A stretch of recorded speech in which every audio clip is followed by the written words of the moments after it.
10वीला मी मराठीत इकडं मुंबईला आलो. विल्सन कॉलेज विल्सन हायस्कूलला गिरगावमध्ये माझी ॲडमिशन घेण्यात आली. परंतु दुर्दैवाने 10वीमध्ये मी फेल झालो. एक विषय माझा राहिला. त्याच्यानंतर मी पुन्हा मग 10वीला मुंबईला कसं काय गाठलं?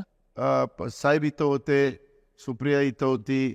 तर आजी म्हणजे काका काकी म्हणाले आजीतला आम्ही घेऊन जातो आणि त्यांनी आणलं किंवा आजी म्हणलेले असतील मला माहीत नाही. मला सांगितलं की आता तुला तिकडं मुंबईला जायचं.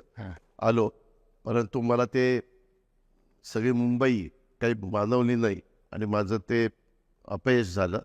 आणि मग पुन्हा मला एक विषय माझा राहिल्यामुळं जावं लागलं. मग नंतर तो विषय मी पुढच्या वर्षी दिला. मग दिल्यानंतर माझं मन बाबा आपली बरोबरची बॅच पुढं निघून गेली.